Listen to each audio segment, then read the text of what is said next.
welcome back to another episode of the Love Warriors Working to Build a Better World podcast. I'm your host, Megan Smith, and today I'm super excited because we're going to be talking about something that is very near and dear to NVCF's heart and very near and dear to Butte County as a whole, and that is case management, specifically disaster case management. And I'm very fortunate that today we have the ever so lovely Katie Otterlei from NVCSS joining us. I will let you introduce yourself. Oh, thank you, Megan. Thank you for having me. It's so great to be here. So I am a program manager for Northern Valley Catholic Social Service. I actually started as a disaster case manager back in August of 2019, shortly after the campfire.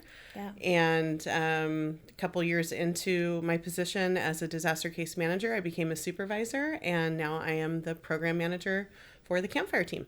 That's amazing. So I wanted to ask a couple questions. Sure. About your experience. One thing I wanted to start with is, what is case management and why is it so essential during disasters? Good question. I think that case management can be defined lots of different ways, lots of different organizations. I guess it depends on who's doing the work, who you are as a person, your agency. So I can speak for Northern Valley Catholic Social Service, and case management is a time when we're invited into somebody's life when they have gone through a traumatic event. And we listen to their stories, and we are there to see how we can best support them in a recovery moving forward. So it's really an invitation into their life, and where do we fit, and how can we best advocate and support and help them get back onto a road that they want to get onto, and better their situation, because this big disaster just hit, and it's really hard to recover from that alone. Mm-hmm. I love that, and I've never heard anybody describe it as an invitation. Yeah, and I think that's so beautiful and so intimate and personal, because it really is such an intimate and personal experience, especially supporting somebody when, like you had said, something so traumatic has happened and they've lost so much of probably their lives. That's beautiful. Oh, well, thank you. It's just something that I think of, we're there to help them, and this is their recovery, and we need to listen to what they want to tell us and how can we fit into that puzzle, so that's the way we look at it as a team, and that's what we try to do, is come in and just try to help. Yeah. Wow. That makes me, obviously I have some understanding of what case management is, but I think it's beautiful to really humanize it in a way that's less about somebody just seeking resources and somebody who can provide said resources. Well, and it changes, right? So what case management was 6 years ago or 5 years ago isn't maybe what it looks like today. Yeah. Resources come and go, organizations come and go, totally. Funding comes and goes. So what's the one similar thing in that case management? It's the disaster case managers listening to the stories. It doesn't matter if it's year 2 or year 6. We're still there to listen. We're still there to see how can we support them. So that's beautiful. Oh, well, thanks. You guys are like pain absorbers. The Pope said that one time, I love that. Forever ago, and that just stuck to me, that he was like, I'm a pain absorber for people because he listens. Yeah. And I feel like there are a lot of jobs out there that people are those entities in our community that really absorb people's pain, and I think that's so beautiful. I wanted to ask, how many people does a case manager serve at any given time, in one, say on a random Tuesday, how many people would you possibly have on your caseload? Sure, I can totally answer that. It looks different right after a disaster, and you've got the case management teams coming in. I think after the campfire, there was maybe 10 different agencies with 100 different disaster case managers. Amazing. Yeah. And everybody came together, and there was still an enormous wait list to get a disaster case manager. At that time, I think I had probably close to 40 survivors on my caseload. Wow. In a given week, and that was really where we were at. Today, we are one of the last agencies still doing disaster case management. Yeah. I believe Suchi is still also on the ground. But within my team, I can only speak what we're doing. I have a full caseload, and then my supervisor, Abby, has a full caseload, and then our disaster case managers. Jeez. And we probably carry between 25 and 30 survivors each. Wow. Depending on new referrals coming in and, closing out cases because their goals are met. Yeah. So, our goals are to get into safe and sustainable housing. Yeah. And sometimes there's lots of different things we have to do before we can get to that step. Yeah. But once we close them out, our hope is that, okay, they're in housing, they're safe, they're secure, they can afford it, and the case is closed. So, but I would say between 25 and 30 right now. Wow. And those are just campfire? Mm-hmm. Oh my goodness. And are you still receiving campfire cases? Yes. So is that still happening? It is still happening. Wow. So we actually we receive about between 20 and 25 new referrals a month. Oh my goodness. So wow. we That's get them lot. from Butte 211, North Valley Community Foundation. A lot of people call in our long-term recovery group, the Campfire Collaborative. They will call just our agency. And we get them from the Inspire Hope Furniture Program, Code Enforcement, the Town of Paradise, the Housing Division, the Building Resiliency Center. So they come from lots of different organizations within the community. But we get about 20 to 25 new referrals a month. Wow. They don't all need case management. Yeah. Sometimes they just need a referral to how do I pay my PG&E bill this month? Yeah. Or I never replaced my sofa, and so it's something we can easily go to Inspire Hope and get a sofa, and they don't need long-term case management, but some do. Yeah. It just depends on the person and where they're at. I think about, like, in my mind, I'm like, oh my gosh, when a disaster happens, I think when people are in those moments of panic and there's so many emotions happening when disaster happens, I'm reminded that it's so essential to get on a case management list. There was a huge flood that happened a couple years ago in Watsonville. I remember that. And my aunt lives there, and her house was totaled, and they had to be evacuated by sheriff on a boat, and it was a whole process. And the first thing she called and asked was, like, what do I do? 'Cause she was like, Megan, you guys have experienced disaster like this on this kind of scale. What? And I was like, get on any disaster case management list you can. Any and all of them. Because that's going to really be your door in. And fast forward a couple years later, she's had all the repairs done to her house thanks to case management, and she's been able to stay in her home, which is amazing. So huge shout out to case management in general, because you guys are doing the work. And obviously she had a Red Cross case manager, so it was a little different entity, but still amazing nonetheless. And maybe they had a case manager and their needs were different, and maybe it didn't work out 3 years ago, or maybe, maybe something changed, or maybe there's a different funding, or maybe there's a different resource now. And so we do have people that come back that said, I had a case manager, and they did help me, but I still need help. And that's okay too. Let's talk about that. Let's get in and let's see what needs are still fire related, and how can we help you? So, how many cases would you say usually close in a month? Is that something you can even quantify? I could. I know in the past year, January to January, I think we've closed 120-ish as goals met. Yeah. Now, sometimes if somebody we just can't contact anymore, or maybe we can't find them, or their phone number changed, we have to close them because we're not able to contact them. Yeah. But I think in the last year, we closed about 120-ish of, okay, their goals are met, they're in housing, everything's great. Oh, I love that. Yeah. Monthly, I mean, it varies. Yeah. It depends what their needs were. If they're coming to us and they found housing and they just need furniture, we can open and close those pretty quickly. We have great funders. We have great furniture programs. Yeah. And so we're able to close those. So it just depends on what we're working on that month. Yeah.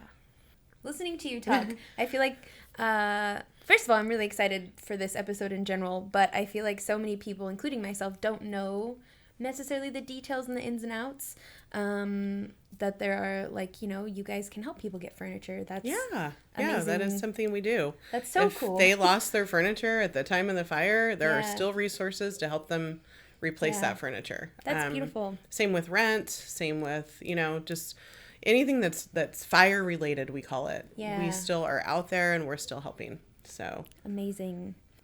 One question I have for you, and I think that our audience and the community might be interested to learn about, is how does money get deployed through case management? And where does it come from? How does that happen?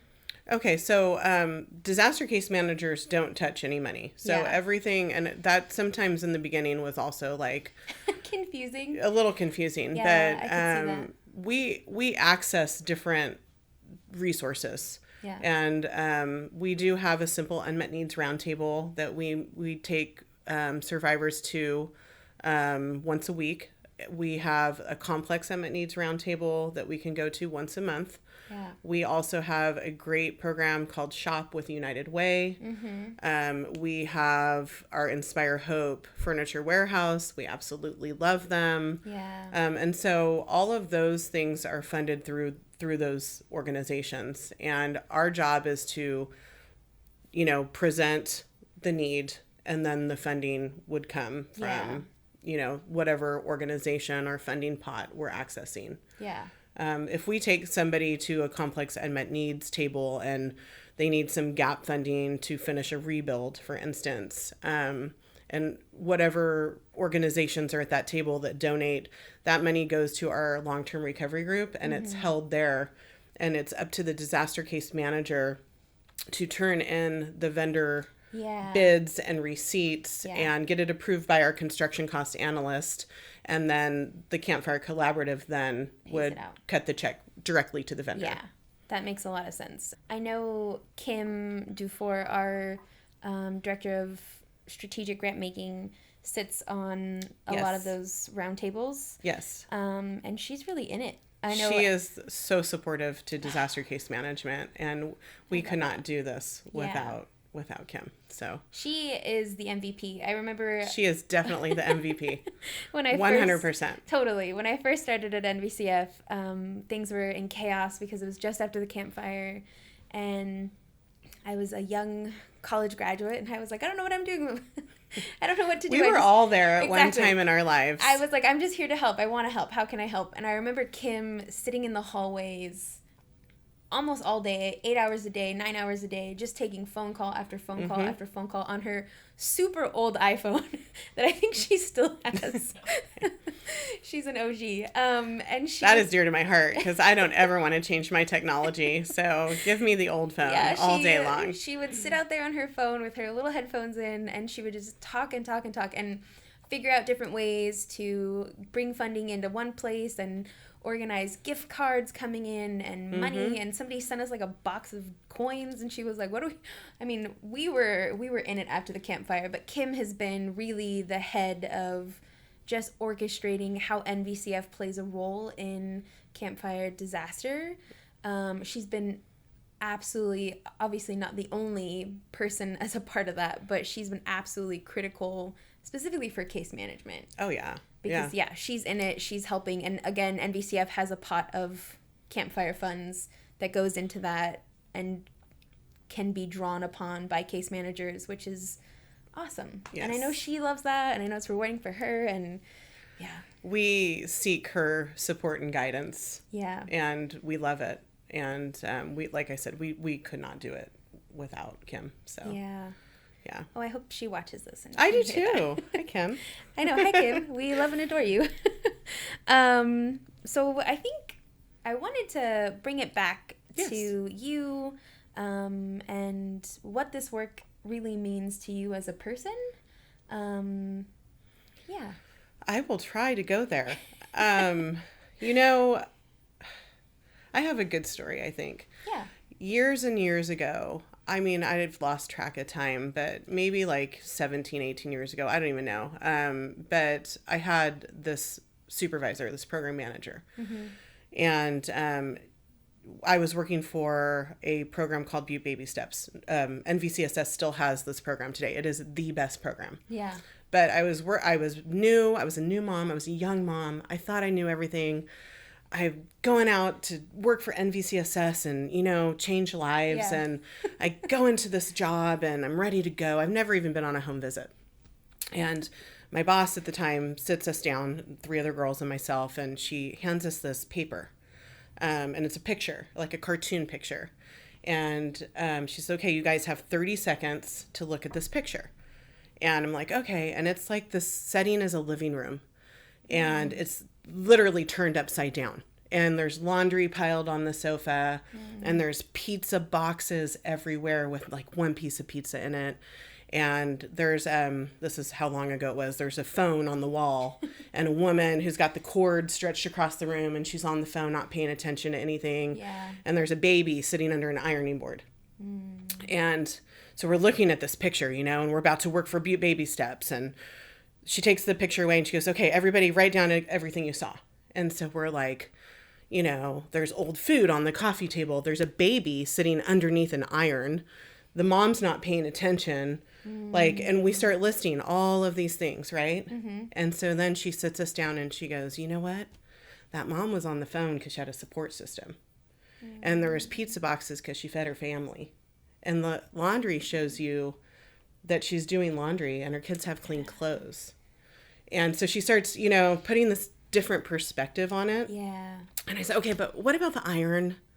Because the baby's still sitting under an ironing board, Yeah. And she said, but look, like the iron's unplugged and the mom's right there and he's got a car and he's pretend playing. Yeah. And so I took that perspective and I have literally taken it with me my whole life. In any job I've ever had, I left that job. I went on, I moved on. I came back to NVCSS and I can still take that little piece and I can take it into a disaster survivor and say, okay, you know what? Do they have electricity? Yeah. What can I help with there? Do they have food? Do they need CalFresh? Do they have a support system? And so that's kind of my mantra, like, what can I do to see things through a different perspective? And how can I help that person in that moment and what their needs are? Yeah. And I think my team is really good at doing that too. And that all came from this one boss that I had like 17 years ago. That's now my executive director, by the way. Aww. So oh my gosh, that's why I do it. And I know it sounds a little corny and cheesy, but that has literally stuck with me. Yeah. Because in that moment, I saw like everything that was wrong, but it was really everything that was positive and right. That's so powerful. That's what disaster case management is, right? Yeah. We're going into somebody's situation and we're seeing this horrible thing that happened to them and we've got to look at it from a different perspective. Yeah. Otherwise, we're all going to go down the rabbit hole of disaster. Yeah. So what can we do to ease the situation that they're in? Yeah. And 6 years later, it's really difficult because why are we here 6 years later? Yeah. Why do we still have 25 new referrals coming in? How come they're not recovered? How do we answer those questions when they're just as frustrated and saying, what can I do? Yeah. Well, they wake up every day. Well, they made the phone call. They got on the referral list. Yeah. That's something. That's the perspective that we're looking for. Yeah. So we have a long way to go, but I think that, there is still help out there. There's lots of organizations. There's lots of resources still. Yeah. I think that's super important for our audience to know that there are still so many resources. Yeah, there are. There's a lot of people that care in this community, and that's one wonderful thing I've realized in the last 6 years is how our community, no matter what agency you work for or who you are, people come together and they're supporting each other. That's one of the reasons why I'm a SoCal transplant and came here for college and ended up never leaving. There you go. Because I realized quickly that this really is a community that can withstand a lot, obviously. I mean, just watch our sheriff's live streams. Right. That man does more for this community. It's wild. His job is, I would not want his job. But we've experienced so many tragedies and disasters, and it's just disaster after disaster, it seems like, in Butte County specifically. But to watch how the community rallies together and huddles around each other is so beautiful, and something that you just, I mean, I've lived all over Southern California, and I've never experienced a community quite like I have in Chico, where it's just everybody's so quick to take care of one another. Like when I was in high school, I grew up in a place where like neighbors wouldn't even talk to each other. They wouldn't even look at each other. And, you know, Chico's the exact opposite. You go to the grocery store, you see like 5 people you know because it's so small. That's the truth. And I love that. And I love just how much compassion there really is. People definitely show up for each other here. They do. Yeah. It's so powerful and so beautiful to watch. Yeah, it is. Like I said, I didn't think anything of it. And then I went to an event a couple of years ago. It was a campfire anniversary event, and I was just there to take some pictures. And, you know, NVCF has always been like obviously we have a very public presence when it comes to campfire because we did receive so much funding. But as funders who have granted that money out, a lot of the times people don't know the things that we've funded, which isn't necessarily a bad thing. Not that we're like looking for the recognition, but it was so cool to get to be in an environment and witness something happening. And I was like, wow, we funded that. And even just like this little spark, and not like it was our money to give away, right? We're just the fiduciary, like people responsible of honing the money or funneling the money, but it was such a cool thing to get to see in action. And then I befriended a couple very cute little older ladies that were there, and they were just like so grateful to NVCF and to all the support that they've already received from all the different organizations. And I was like, man, people here just have a whole different understanding and grasp of gratitude than I think anywhere else I've ever lived, because again, we've been so rattled by so many things. We understand what's essential and what's maybe not the most important thing. Like having a roof, like the picture you were talking about, having a roof over your head, and a mom who's on the phone, and, you know, that baby has a warm, safe environment. I mean, it's relative, but yeah, I mean, there's a loving mom in the house. The baby wasn't left alone. There's so many things. But yeah, I really love it here because of that. Yeah, as disaster case managers, it's hard work, but it's also rewarding work. Yeah. We get to see those stories, those success stories every single day. And so it's really neat to, you know, at the end of a hard week to go home and be like, oh, but you know what? I got to work with this person for the last 2 or 3 years. Yeah. And their home dedication is tomorrow night. And they're going to be moving in. And we get to finally get to the part where we get furniture too. Yeah. And then we get to see the house become a home. And so we get to see those stories all the time. Yeah. And that's the best part, is when you get to see it. Do you have a specific one that maybe stuck with you more than another one? You know, no, not a specific. I have one recently. I met a gentleman. He was referred to us by his realtor.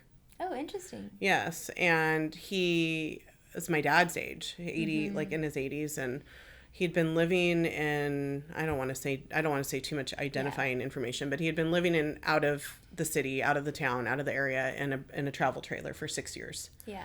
And he didn't even have a bed. He had been sleeping in a recliner this whole time.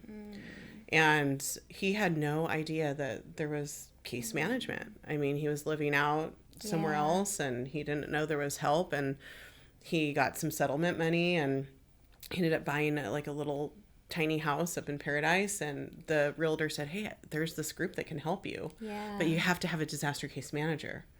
And so he called our long-term recovery group, and they got him to me, and I met him at the furniture store in town. And he teared up literally the whole visit. He said, well, where does this money come from? Like, who's funding this? And how are you able to do this? And he could not believe that there was a program that would help him get furniture.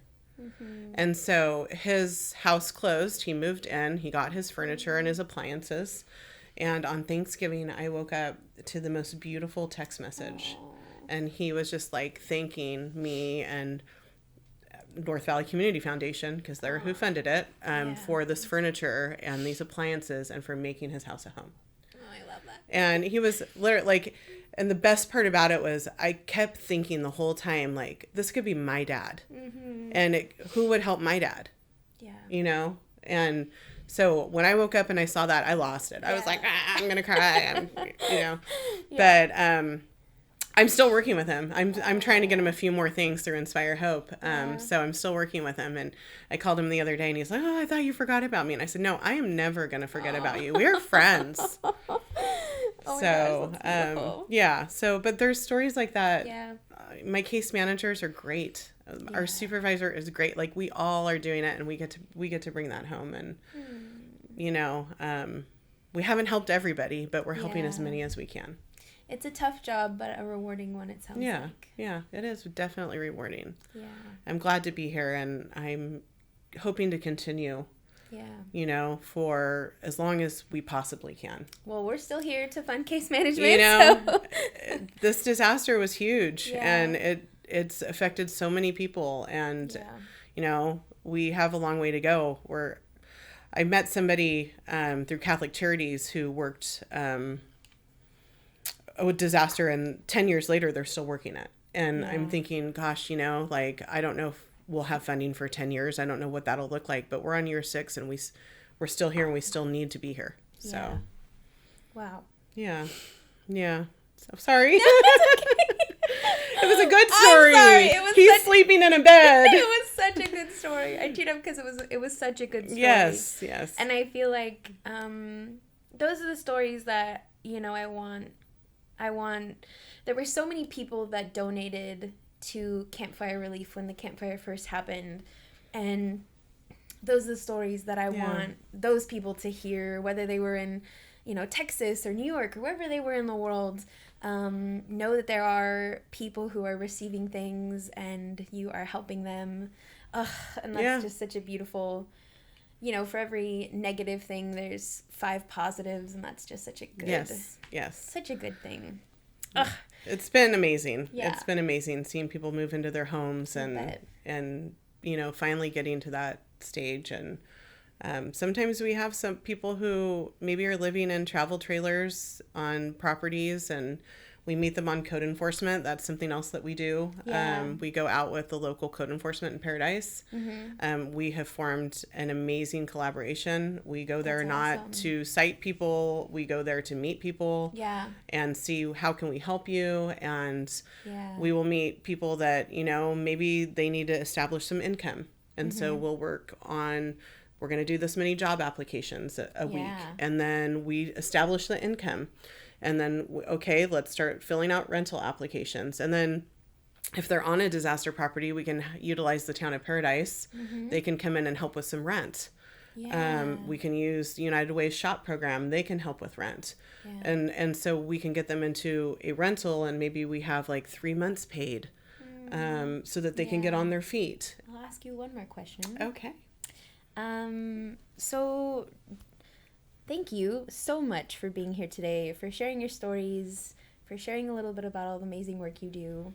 Is there anything else you want to add, or anything you want to talk about? My goodness, that's a very broad question. The floor is yours, ma'am. No, I'm just happy to be here. I'm really happy to have heard from you and been invited to come here. And absolutely. No, I think that if there are campfire survivors that are hearing this, that, you know, give us a call. Yeah. Northern Valley Catholic Social Service, Camp Team, or Campfire Collaborative, or North Valley Community Foundation, whoever you reach out to, Butte 211, they'll get you to the right place. Yeah. We're still here, and we're still trying to help the best to our ability. And yeah, I mean, that's all I really have to say is come see us. We're here. We're here for you.